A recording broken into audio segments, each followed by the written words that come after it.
Bonjour tout le monde, Sean Clément ici, Royal Québec. Aujourd'hui, on a une vidéo fabuleuse. Vous avez vu la belle victoire de Dustin Johnson au Masters la fin de semaine dernière. Ça, c'était plaisant à voir. Puis, vous avez vu la régularité et la constance avec laquelle il drive la balle. Ça n'a pas de bon sens, hein? Il a fait toutes ses allées, il n'a pas manqué un allée le samedi. Puis il a continué à faire son beau travail le dimanche. Il en a échappé peut-être une coupe, c'est tout. Alors, c'est sûr qu'on va être nerveux quand c'est le Masters qui est vraiment sur la ligne. Alors, on le félicite.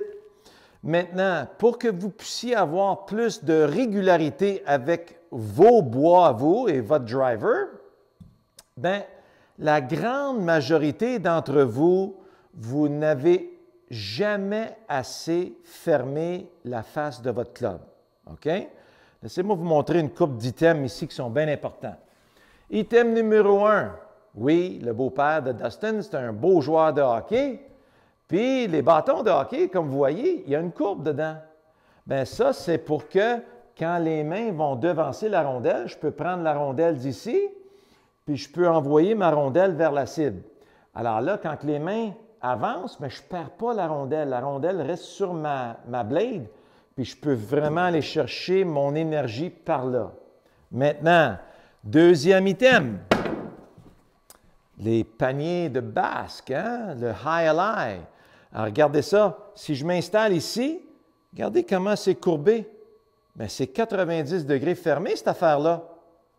Pareil comme Dustin Johnson. Vous allez voir, la grande majorité d'entre vous, il y en a plusieurs sur le tour qui sont capables, en haut du backswing, vous allez voir que ma face de club, elle pointe plutôt vers le sol. C'est parce que moi, j'ai vraiment un snap qui est ce qu'on appelle fast twitch. Comme si on regarde Matthew Wolff. Lui aussi, sa face de club est très ouverte en haut. Dustin Johnson est 90 degrés fermé comme ça, comme ma fille, comme Brendan Steele, comme plusieurs sur le tour, même Brooks Koepka. Alors, quand la face du club est très fermée, hein, on en avait parlé de 90 degrés, en haut du backswing, vous voyez? Alors ça, c'est Dustin Johnson comparé à la grande majorité d'entre vous. Alors, pour tous ceux qui slice, on ferme le club. Bien là, vous dites, comment je vais faire frapper la balle? Bien, dans l'élan, quand mon bras droit plie, mes poignets accumulent, là, je m'en vais vers la cible. Les mains arrivent toujours avant. Ah, regardez donc ça. Mais la face de club est plus fermée. C'est pour ça que Dustin Johnson a un loft plus élevé que la majorité des gens, à 10,5 degrés, parce que ses mains arrivent beaucoup plus avant la balle. Alors, lui, il peut maintenant s'allonger dans la direction de la cible sans avoir à se préoccuper que la balle elle va sortir à droite. Il ne s'inquiète jamais pour ça. Lui, il s'inquiète surtout pour que si la balle reste à gauche. Alors, lui, il veut juste fermer son club assez pour que quand il va fouetter dans la direction de la cible, bien, la balle elle va avoir son beau petit fade. Alors, lui, il aime ça partir sa balle centre-gauche de l'allée, puis la ramener avec un beau fade vers le centre de l'allée. Puis souvent, quand il y a un dogleg qui s'en va vers la gauche, bien, il s'enligne encore plus. Puis il va partir vers les arbres, puis il va la ramener vers le centre de l'allée. Lui, il n'aime pas ça, faire des draws avec le driver. Puis Bubba non plus. Alors, Bubba Watson, lui, beaucoup des trous du Masters sont parfaitement positionnés pour lui, parce que lui, j'aime ça, jouer un fade aussi.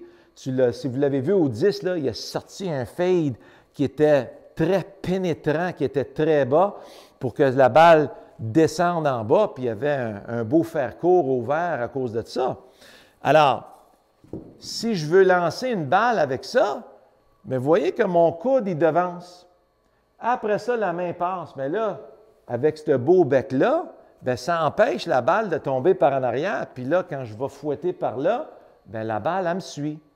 Regardez maintenant. Si je veux lancer une balle, vous voyez comment j'enveloppe mon doigt alentour? Quand je lance une balle, le coude devance. Après ça, la main. Après ça, le crochet du doigt. Si je me place ici, puis je mets mon doigt droit, regardez, là, si je lance par là, impossible, la balle ne peut pas me suivre. Si je coupe le bec ici, puis j'essaie de lancer par là, impossible, ça ne peut pas me suivre.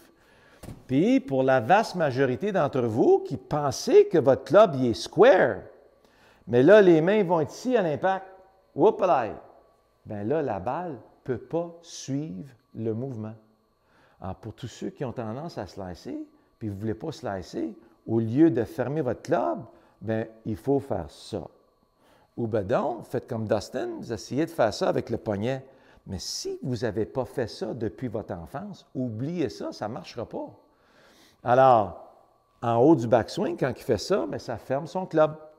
Bien là, présentement, il y a beaucoup de tension ici pour la vaste majorité d'entre vous. Vous n'avez pas la force physique et vous n'avez pas l'élasticité moulée alentour de ça. Quand vous le faites depuis votre enfance, puis vous le faites répétitivement, bien, les muscles vont tous se mouler alentour de ça. Alors, ce n'est vraiment pas une façon efficace de fonctionner. Si on regarde quelque chose de plus efficace, si je vais chercher mon bâton de baseball, vous allez voir, vous allez comprendre tout de suite, quand je joue au baseball, au moment de l'impact, vous voyez comment est mon poignet? Si je fais ça, je me fais arracher le poignet. Je vais me casser le poignet si je fais ça. Mais Dustin, il fait ça depuis l'enfance, puis c'est appuyé surtout avec sa main droite en arrière. Alors, il est capable de bien appuyer son mouvement avec sa main droite, puis il est grand, puis il est fort, puis il est bien élastique. Ça fonctionne bien pour lui. Mais on n'en voit pas beaucoup comme ça. Il y en a à peu près une dizaine sur le tour qui fonctionnent bien avec ça. Le reste, c'est comme ça, très fort. Comme ma fille, comme Bubba Watson, comme Zach Johnson, comme Webb Simpson, comme Matt Kuchar. Eux autres, ils sont de même. Puis vous allez voir la vaste majorité, si vous retournez sur votre VCR, hein, ou quand vous avez enregistré le Masters, puis sur le Golf Channel, ils regardaient tous les pros au début de la journée qui se pratiquaient. Vous allez voir énormément de grips forts, des grips très forts. Donc, ça, ce n'est pas mon problème à moi, mais si vous regardez les vidéos avec ma fille sur mon canal anglais, on vient juste de sortir la vidéo anglais là-dessus, puis vous allez voir à quel point sa face de club est fermée, mais elle ne frappe jamais de hook. Alors, la première priorité, c'est qu'il faut qu'on fouette dans la direction qu'on veut que la balle sorte. Alors, si je veux faire un beau power fade, je m'enligne un peu à gauche de mon point intermédiaire, puis je veux fouetter dans la direction qui est à gauche du point intermédiaire, puis je n'essaye pas de rien faire avec la face de mon club. Je veux juste m'élancer dans cette direction-là. Reste dans cette direction-là. Reste dans cette direction-là. Alors, là, si on regarde, j'ai mon beau fade, centre droit, à peu près 2,80, puis là, je me dis, OK, j'ai bien fouetté, je n'ai pas essayé de corriger mon swing, puis ma face de club était 2,7 degrés ouverte. Le reste était tout beau. Alors, ça, c'était juste un peu trop ouvert. Alors, j'essaye pas de corriger. Ça, ce n'était pas un slice, c'était un fade, comme vous avez vu. Alors, je m'installe encore. Je m'enligne à gauche de mon point intermédiaire, puis je veux fouetter dans cette direction-là avec un bel air d'aller facile. Oui, j'ai fouetté par là. Ha ha! Et voilà. Regardez-moi ça. Un beau 310 verges facile. Tu sais, ma pin est à 300 verges, 308 total. Là, si on regarde, 1,5 degré ouvert avec un path légèrement à gauche dans le centre du club. Vous voyez que mon backspin ici était parfait à 2300 tours.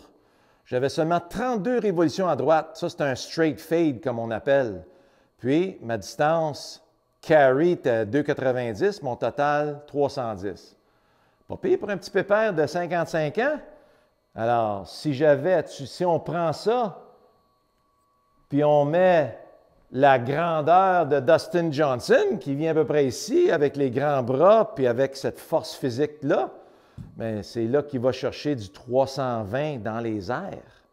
Alors, ça, c'est le fun en maudit. C'est 30 verges de plus facilement de ce que moi je fais. Puis, moi, j'ai toujours été un long cogneur pour mon âge. OK?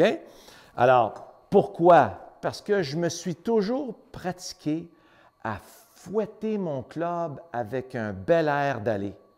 Alors, quand on parle d'un air d'aller, si je ne finis pas mon backswing, vous avez vu le backswing de Dustin Johnson? Hey, il fait un énorme backswing. Donc, là, je vais vous en montrer un là, que je mets side by side dans le côté de mon écran. Alors, on voit qu'il va vraiment chercher, il tourne le dos à la cible complètement. Puis là, on s'en va vers la cible, on s'en va vers la cible, on s'en va vers la cible. Alors, les mains arrivent avant. Après ça, le club, vous voyez maintenant ici, collecte la balle là, release la balle là. Alors, lui a un des plus beaux lags de l'industrie. Même chose pour, regardez, Joaquin Niemann. J-O-A-Q-U-I-N. Niemann, N-I-E-M-A-N-N. Et lui collecte ici, puis relâche énormément vers la cible. C'est pour ça qu'un gars de 155 livres, tout trempe puis constipé, il est capable de sortir la balle au-dessus de 300 verges facilement. C'est parce qu'il collecte la balle ici, puis il s'en va chercher sa cible là-bas. Il y a 30 verges de différence pour vous avec ça. Si je fouette en sortant versus je fouette vers la balle, il y a un 30 verges de différence entre ça ici, OK? Alors, essayez ça sur le terrain de pratique. Fermez votre club. Installez-vous avec votre balle. Alors, regardez, je veux frapper ma balle légèrement en montant. Alors, je vais la placer plus sur le pied d'en avant. Vous voyez où est-ce que je me place là? Là, je peux prendre la balle légèrement en montant puis en direction de la cible. Alors, si on regarde justement mon dernier swing que j'ai fait, je vais aller chercher mes statistiques ici. Alors, regardez bien ça. Vous voyez comment je l'ai pris 8 degrés en montant? Quand Rory veut aller chercher de la distance, c'est là qu'il va être. Quand il veut de la précision, c'est à peu près 3 degrés en montant seulement.